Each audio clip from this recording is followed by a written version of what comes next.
Hi everyone, my name is Chandan and I welcome you all to this platform of Utilitarian IAS Indian Politics 2000 MCQs की series में मैं आपका स्वागत करता हूं। This is going to be test number 49, test number 49। जैसा कि हमारा ट्रेडिशन रहा है that we are taking 20 UPSC level question in every test and then discussing it. So the first question goes like this, which of the following are the features of federal government. Federal government आप लोग सभी जानते होंगे, federal system के ऊपर हम लोगों ने एक चैप्टर ऑलरेडी पढ़ रखा है, वीडियो बना रखी है। So dual government, is this the symbol और feature of federal government? Of course federal government क्या है, डिफरेंट यूनिट्स हैं आपके, ठीक है। तो डिफरेंट यूनिट्स क्या है इंडिया में, क्या है, सेंटर है एंड स्टेट है। Written constitution, of course written constitution is most essential part of a federal government. अगर रिटन कॉन्स्टिट्यूशन नहीं होगा तो पावर का बंटवारा, डिस्ट्रीब्यूशन ऑफ पावर कैसे होगा?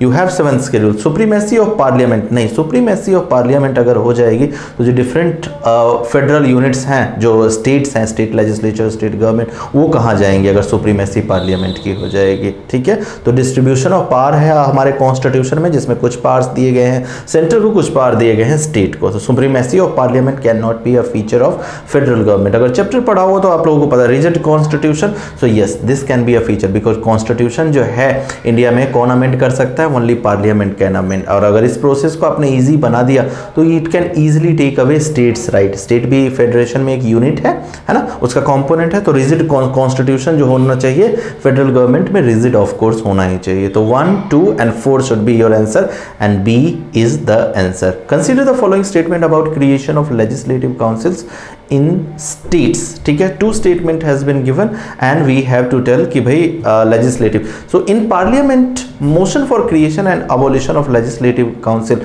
requires a simple majority, that's correct है ना। पार्लियामेंट के पास जाता है तो सिंपल मेजोरिटी से पार्लियामेंट इस तरह के रेजोल्यूशन, इस तरह के प्रपोजल को पास करेगी and that will be clear. If the motion for the abolition और creation of legislative assembly is passed it is deemed as an amendment to the constitution.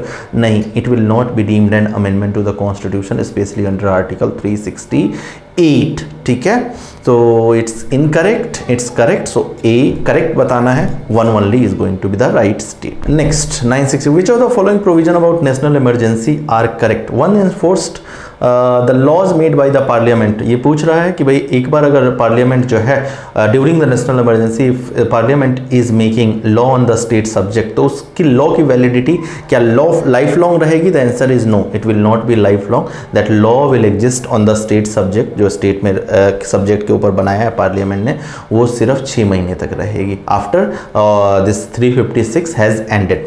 Second statement, while the proclamation of national emergency is in operation the life of Lok Sabha can be extended beyond its normal term with the approval of president। नहीं, approval of president नहीं।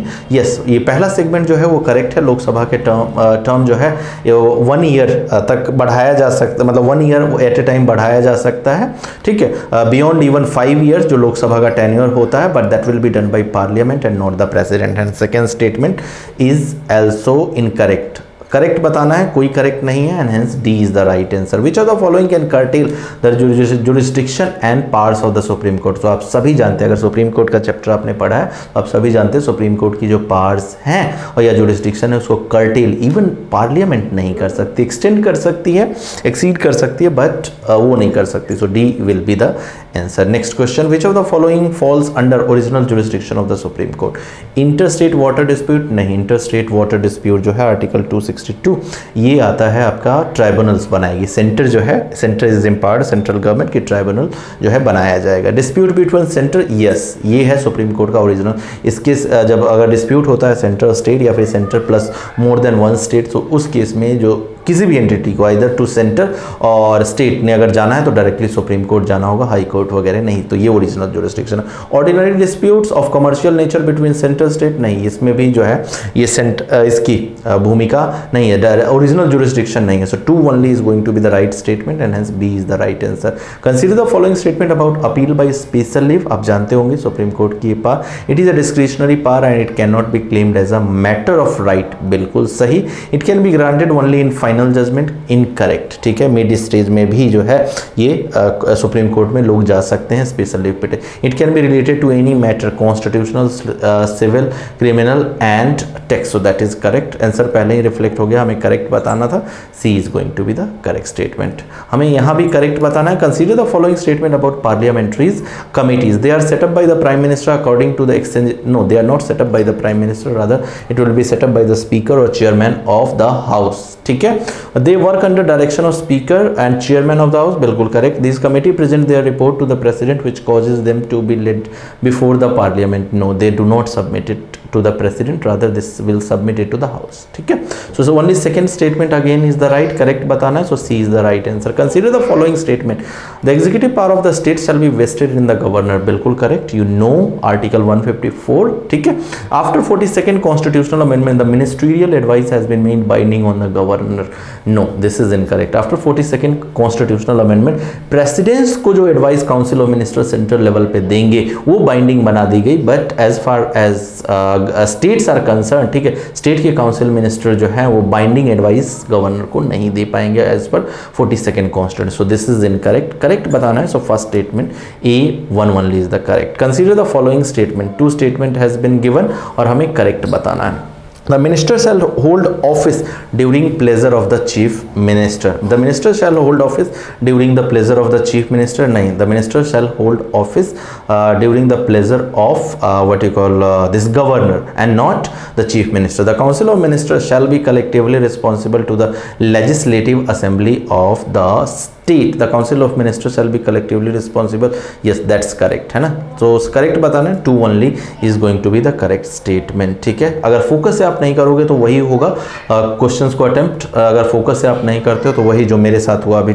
आई had to read these 2 statement twice because मेरे back of the mind में कुछ और चल रहा था। So make sure while attempting the questions, ठीक है, एक्चुअली बाहर नॉइज चल रहा है, so I was little distracted and this is what is going to you as well, ठीक है, if you are not focused during attempting the question or if your mind is divided. Consider the following statement about special provision related to Jammu. Actually ये old question है and Jammu and Kashmir state का status बदलने की वजह से ये question का जो answer है वो change हो जाएगा, so we are not discussing it, but you can moreover you can stop the video, ठीक है, आप read कर सकते। The 73rd constitutional amendment is not applicable to which of the following statements? So states Nagaland, Meghalaya, ठीक है, मणिपुर को, but Manipur is not an option। West Bengal के कुछ areas है like दार्जिलिंग, है ना, मेघालय में एप्लीकेबल नहीं है 73rd कॉन्स्टिट्यूशन, वहाँ पेशा वगैरह है, ठीक है। So of given option 1 and 2 are the states where 73rd constitutional amendment provisions does not extend. Consider the following statement, correct बताना है। The district planning committee aims to consolidate the plans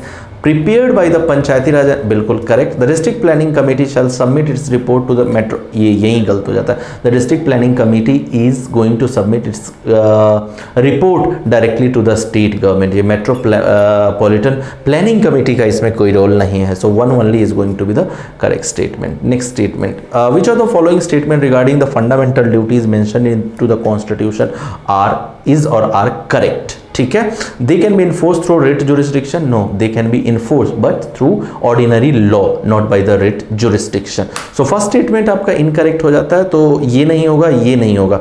अब ये दोनों तीनों देखने हैं। They are part of the constitution since its inception, नहीं, इसको बाद में जोड़ा गया था। फंडामेंटल ड्यूटीज पार्ट 4A, ठीक है। They are applicable only to the citizens of India, so that is correct. Third only is going to be the right statement. Consider the following statement about NCSC, National Commission for Scheduled Caste. It is a statute, no, it is not a statute, it is a constitutional body, Article 338.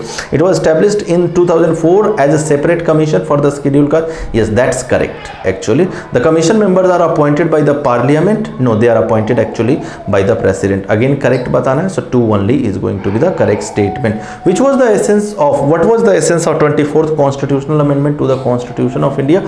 So 24th constitutional amendment primarily, अगर आप जानते होगे तो president के लिए जो advice थी constitutional amendment bill pay, तो प्रेसिडेंट की चॉइसेस को लिमिटेड, तो वो तो सभी जानते हैं। But one thing that you do not know is the A option. It reverse the judgement of the Golaknath case and enabled parliament to abridge और take away any of the fundamental rights under article 368। So ये aspect जो है ignored है। The 86th constitutional amendment of India added 11th fundamental duties in the part 4। The 11th fundamental duty is related to, तो 11th जो 86th constitutional amendment amendment जो था उसने सिर्फ फंडामेंटल ड्यूटी को अमेंड नहीं किया था, rather it had amended fundamental rights DPSP and fundamental duties. So fundamental duty में अगर देखो आप कि 86 कॉन्स्टिट्यूशनल अमेंडमेंट, तो फंडामेंटल ड्यूटीज में पेरेंट्स की जो ड्यूटी है उनके बच्चों की तरफ की 14 ईयर्स तक उन्हें पढ़ाना है, ठीक है। So B is going to be the right answer. Next, who was the head of the steering committee into the constituent assembly. ऐसे क्वेश्चंस को देखने की, जब कंप्लीटली फैक्चुअल,